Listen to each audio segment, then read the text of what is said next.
tema del día de hoy les vamos a platicar un poco de síndrome neuroléptico maligno.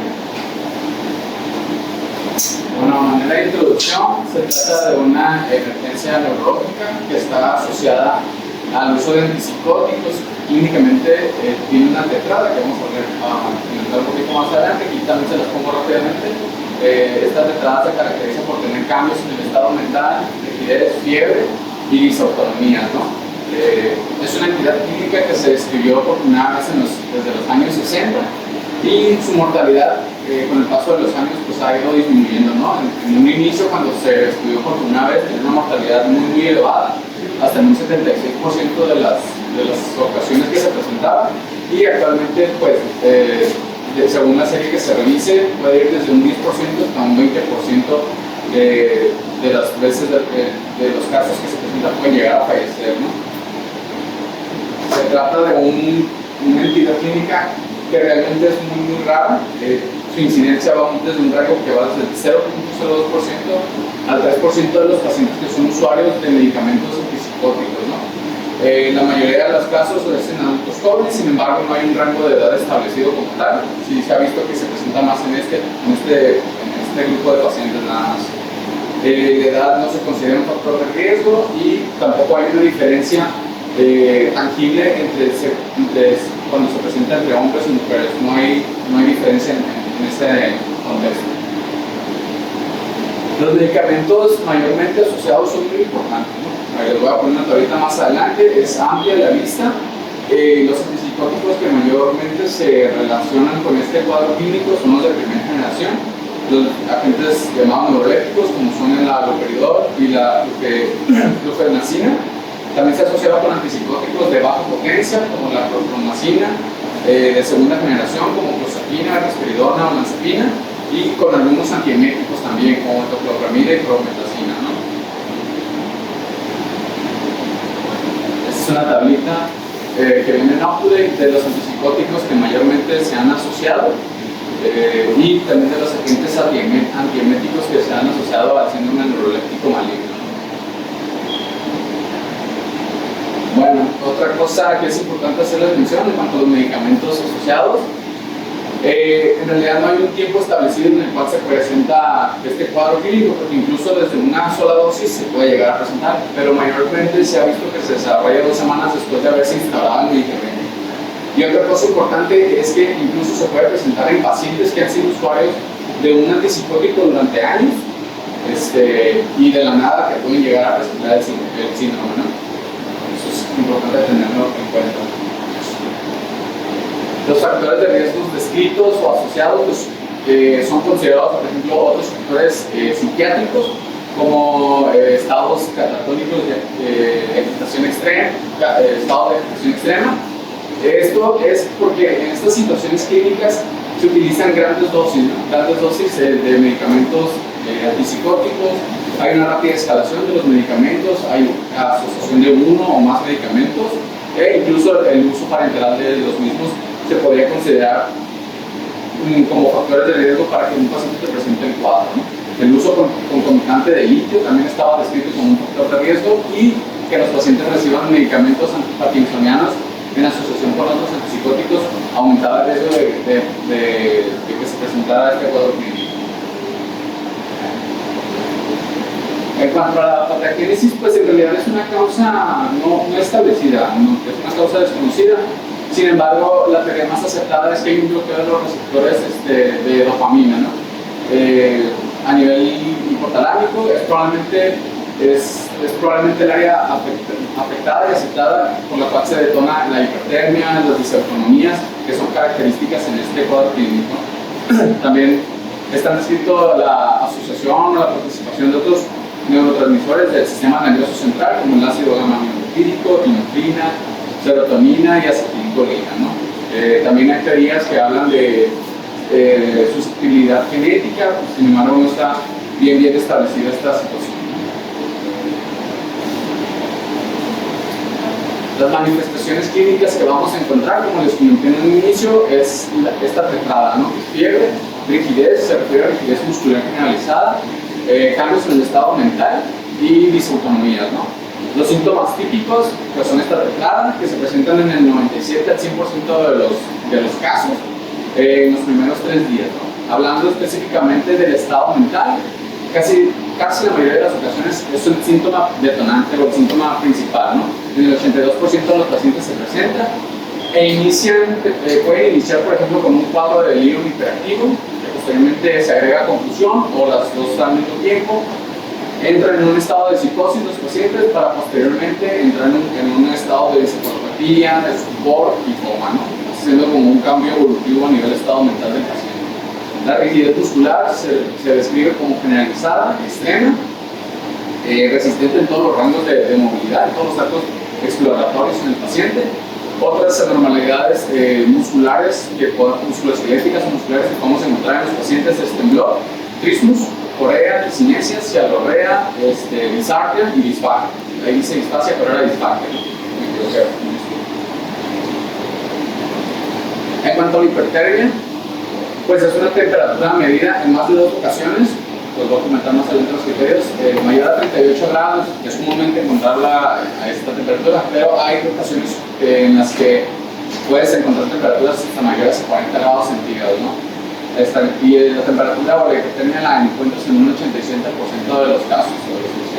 En cuanto a las disautonomías, la taquicardia es la que se presenta en el 88% de las ocasiones. También los pacientes tienden a manejar hipertensión arterial, hay la habilidad de la presión arterial, ¿no?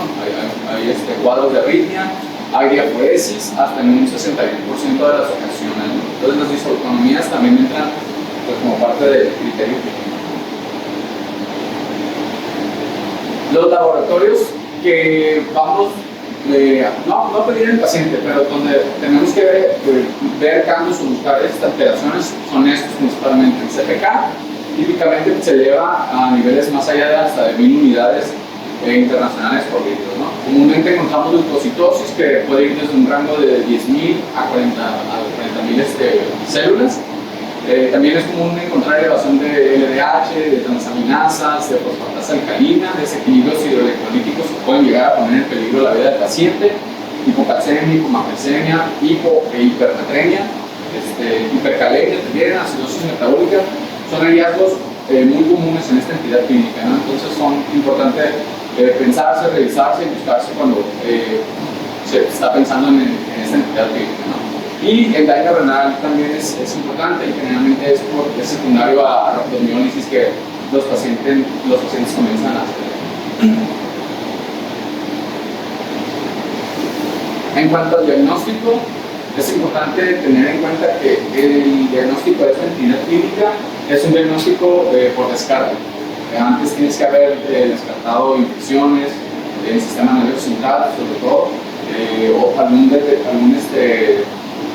enfermedad sistémica mayor que te pueda estar ocasionando este cuadro. Ahorita les voy a hablar también de los diagnósticos diferenciales y vamos a ver cómo se dividen más o menos, ¿no? Bueno, el diagnóstico se piensa y se debe realizar en algún paciente que se está dando un medicamento asociado y que desarrolle un síndrome clínico típico, ¿no?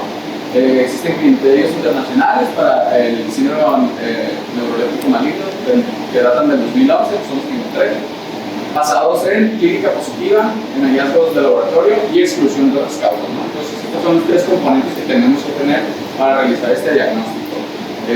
Y algo muy importante también que se hace hincapié es que se debe de tener por lo menos un estudio de imagen del sistema nervioso central y por lo menos una punción lumbar, ¿no? Que te descarte infecciones o afectaciones directas en el sistema nervioso central. Esta es la tablita de los criterios. En realidad no está censado qué puntaje tienes que tener para que hagas el diagnóstico de tu paciente, pero sí, pues a mayor puntaje y excluyendo otras causas metabólicas o infecciosas, pues puedes manejarlo como un probable diagnóstico, ¿no?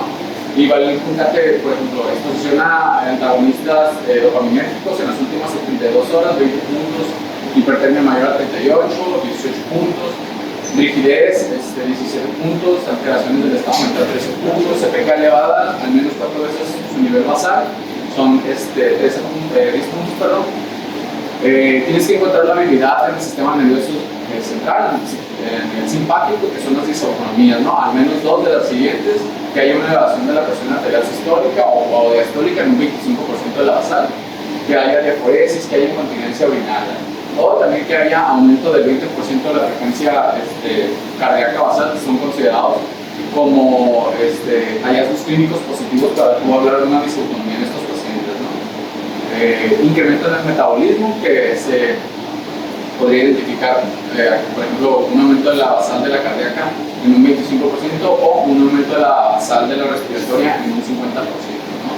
Y por último, 7 puntos, pues es descartar otras entidades clínicas, como ya les mencioné, infecciones, tóxicos, alteraciones metabólicas graves, severas, o alguna otra situación neurológica que pueda estar, que pueda explicarte el síndrome o la alteración que está presentando tu paciente. Doctor, ¿incluyó los del DSM-5? ¿Perdón? ¿Incluyó los del DSM-5? No. Estos criterios no son tan prácticos, pero tienen mejor especificidad. La sensibilidad es 75-76% y la especificidad es 90% de la información internacional. Sin embargo, los criterios del DSM son más prácticos a la hora de la clínica, ya que no tienes que estar valorando puntajes, al menos una calculadora, y se manejan los criterios mayores y criterios menores. Entonces, si tienen la oportunidad, revísenlo, les va a ser más práctico la cuestión del DSM-5, y si ya lo quieren escalar, utilizar esto. Digo, en la cuestión de procedimientos no termina siendo tan práctico, y si en algún momento llegan a tener algún paciente así, realmente como son demasiado esporádicos para recordarlo así, como que no, ¿verdad? Es más que nada tener la idea de que ahí están, existen, y ver si hay actualización sobre eso.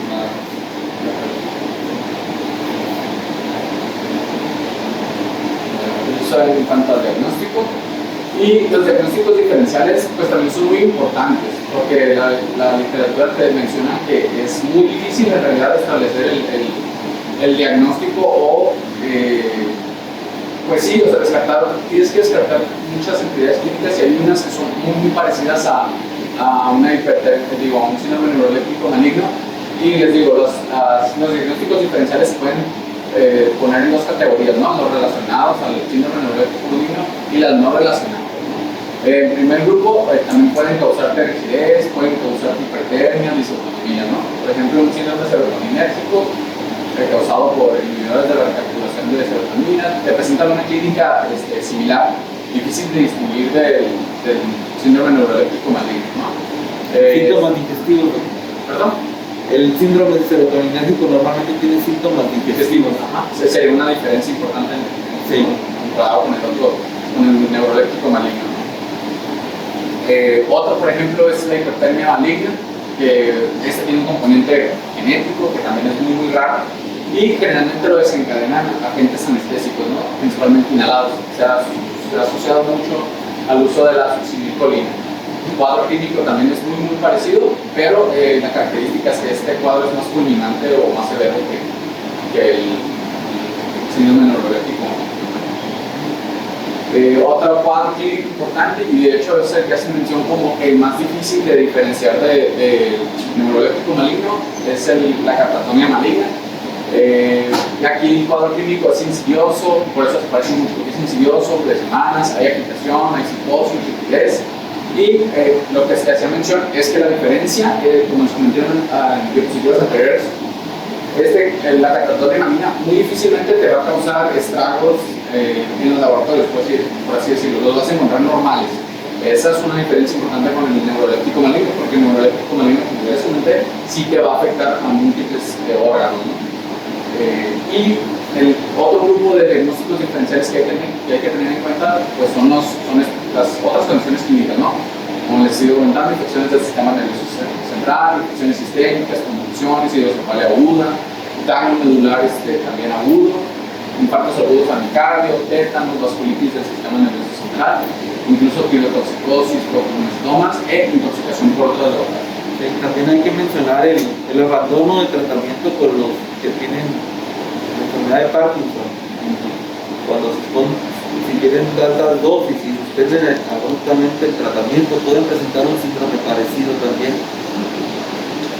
Esa es una. Y la otra es que, por ejemplo, con lo de las crisis convulsivas, por la cuestión de la epilepsia, hay una descripción del electroencefalograma también para sospechar el síndrome neuroléptico maligno.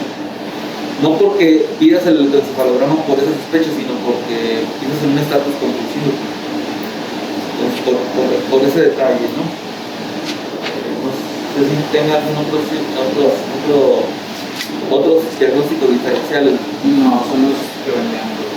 Usted mencionó algo muy importante con la catatonia y es la cuestión de los laboratorios. La catatonia no tendría por qué provocar una falla renal, por ejemplo, elevación de las enzimas de lesión muscular. También la cuestión ahí, la fiebre es muy distinta. La presencia de fiebre es más característica del síndrome neuroléptico maligno.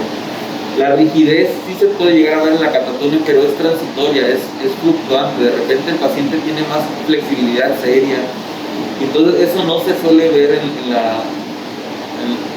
el manejo con el síndrome neuroléptico maligno, a menos que hayas dado bloqueadores neuromusculares. Esos son los principales para diferenciarlo. Y la catatonia maligna es más común el estupor, el negativismo como actitud psicomotor. Más que nada por la cuestión de la diferenciación. De hecho, hay un estudio que tiene esa dirección.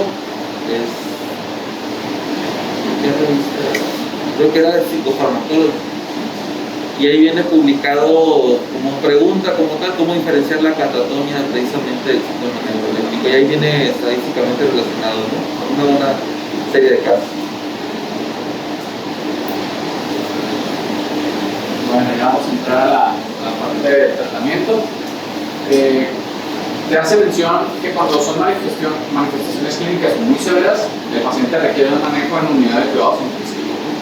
Se debe de suspender la causa asociada que está desencadenando el síntoma, pues es lo principal, dejar de interrumpir el medicamento que se está asociando.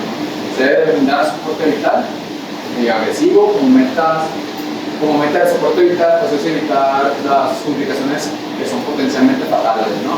Deshidratación, desequilibrios hidroelectrolíticos, la lesión renal aguda asociada a la rhabdomiólisis, arritmias, infartos, falla respiratoria, coagulación intravascular diseminada y falla hepática aguda que puede llegar a ser fulminante.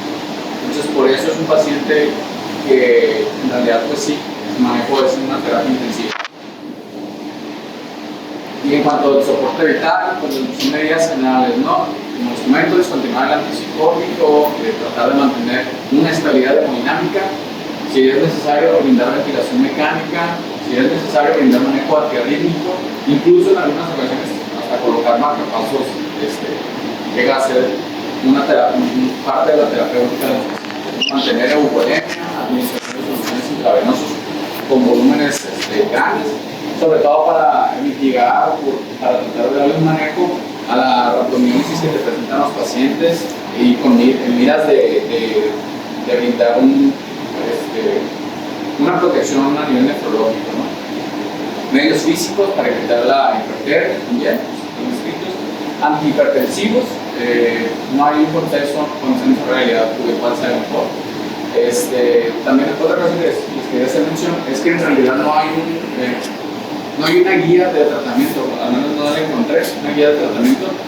El tratamiento que se brinda a los pacientes es más por reportes de casos o por faltan ensayos clínicos grandes como para dar una guía o una pauta terapéutica en estos pacientes. Lo que sí se puede clasificar es rápidamente la severidad del síndrome. El síndrome, aunque tenga los criterios completos, tienes que valorar, por ejemplo, la hipertermia.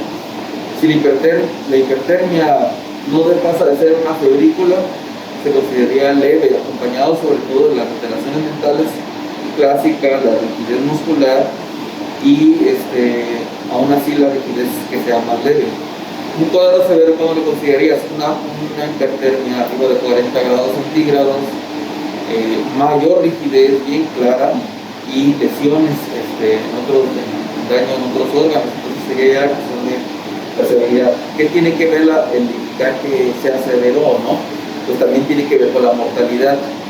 El tratamiento de soporte vital, en la cuestión de si el síndrome es severo, la mortalidad llega a ser a 30%. O sea que está muy elevada, ¿verdad?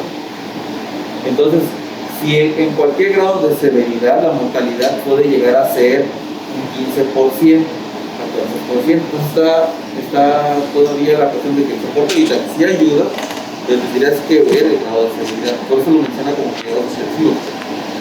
Ya en el uso de medicamentos como el dantroleno o algunos ya tratamientos más específicos farmacológicos, la mortalidad en mis casos severos puede llegar a bajar hasta el 10%. ¿Con el manejo? Sí, con el manejo farmacológico. La bromocriptina también se puede manejar en los farmacológicos. Aunque está bien. Lo menciono nada por la cuestión de la clasificación, porque menciona que no hay algo ordenado. Sí hay algo ordenado en publicaciones, pero no como tal una guía de práctica clínica.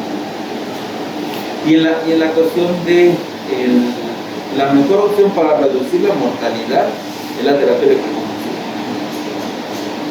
que ahí sí baja más de 10% de la mortalidad, independientemente de la severidad del caso.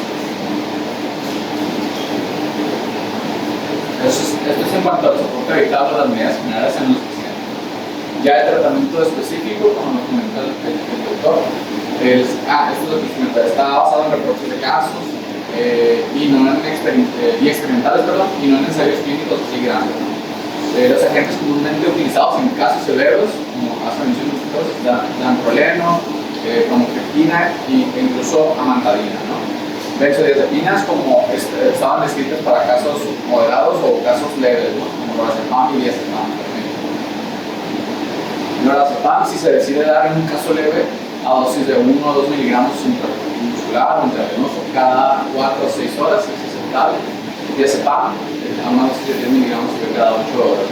Y ya en casos severos, que ponen que la mortalidad puede ser muy elevada, dantroleno, que es un relajante muscular de acción directa, es útil en el manejo de la hipertermia maligna también, y se brinda una dosis que va desde 1 a 2.5 miligramos por kilo día, una dosis máxima de 10 miligramos kilo día, y pues aquí el riesgo es la hepatotoxicidad, ¿no? De hecho, incluso está contraindicado en aquellos pacientes que te debutan con el hepático, que hacen transaminasemia hepática aguda, pues no les puedes dar este nivel. Y se recomienda dar un máximo de 10 días con este tratamiento, ¿no? El segundo fármaco que se puede indicar es la bromocriptina, un agonista dopaminérgico, una dosis de 2.5 miligramos de cada 6 a 8 horas, con un máximo de 40 miligramos al día, y se recomienda extender hasta 10 días después de que se haya controlado el cuadro clínico, ¿no? Un detalle ahí, el dantroleno es un medicamento huérfano en México. No sé si han escuchado el término medicamentos huérfanos. Se quedan sin laboratorio, no hay laboratorio que los produzca, pero están aprobados en México, básicamente. Entonces el dantroleno es un medicamento huérfano, no lo van a encontrar en México, le tienen que encargarlo incluso a otro país. Hay inyectado y hay tableta. Utilizan para otros síndromes muy extraños también. La cuestión aquí del dantroleno pues no es una opción en México, es una opción práctica. Y ese sería el manejo en cuanto a cuidados intensivos.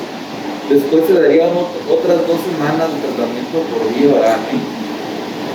La bromocriptina sería el de mayor acceso, pero creo que nada más está en vía oral la bromocriptina. No sé si hayan escuchado de que esté inyectado. En Estados Unidos se maneja también inyectado. Pues serían esos detalles. Y otro fármaco que también se llega a utilizar es la amantadina, tiene una acción anticolinérgica y dopaminérgica, y es útil como alternativa cuando un paciente no puede recibir o por alguna razón no puede recibir la bromocriptina, ¿no? A una dosis de 100 miligramos orales con un máximo de 200 miligramos cada 12 horas, tiene acción en los receptores dopaminérgicos y puede llegar a manejar el cuadro de los pacientes. De ese sí hay una presentación así, de 200 miligramos por citofármaco. Porque normalmente la descripción es como antiviral, pero no se utiliza ya como antiviral, ¿no? Los índices de resistencia superan el 80%, yo creo. Entonces, se utiliza más que nada en síntomas parkinsónicos con los antipsicóticos, así como el niperideno, se utiliza como adyuvante en síntomas parkinsónicos, así como la enfermedad de Parkinson, y pues en este caso. Y es todo lo contrario. Ok. Falta mencionar la terapia electroconvulsiva. La terapia electroconvulsiva se utiliza en los casos severos. Realmente debería ser indicado en cuanto tienes el paciente, si tienes la disponibilidad en unidad hospitalaria, irlo valorando inmediatamente en los casos severos. ¿Por qué detalles? Uno, la primera pregunta es, ¿por qué tenía un antipsicótico el paciente? Ya tenía un síndrome psicótico. La otra, no le vas a dar un antipsicótico a un paciente que tiene síndrome neuroléptico maligno y cuando empiezas a tratar el caso, te das cuenta que en los manejos en las unidades de cuidados intensivos no te va a ser tan sencillo un paciente psicótico y sin darle medicamentos. Entonces, y la otra, claramente reduce la mortalidad, incluso más que el tratamiento farmacológico más específico. Entonces, a la par de tratar el síndrome psicótico, también tratas el síndrome neuroléptico maligno. Si les toca estar en una unidad en la que llega terapia electroconvulsiva, no se tarda más que nada en la cuestión de la interconsulta para el procedimiento. Sería casi para irse para la elección, ¿no? Dudas con el síndrome neuroléptico maligno. El doctor no mencionó la epidemiología. ¿Cuánto?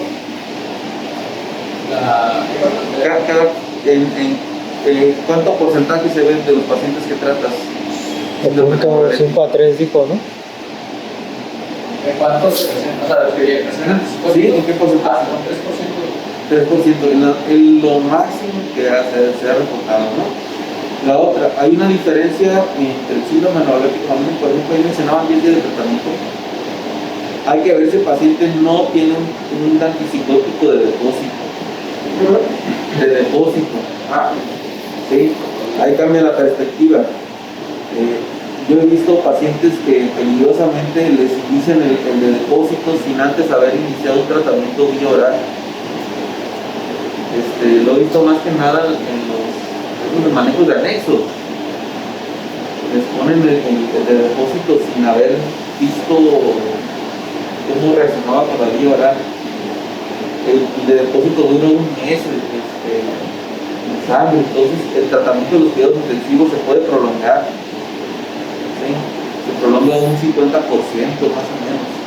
Entonces, es uno de los detalles. No aumenta más la mortalidad, pero sí incrementa el número de estancias hospitalarias. Y yo creo que será otro detalle para mencionar. Entonces, diagnóstico diferencial. No se tiene que olvidar exactamente los cuidados críticos de un paciente, el antecedente de haber usado un antipsicótico y usar con cuidado antipsicóticos si no está la antecedente, ¿no? Entonces, Gracias.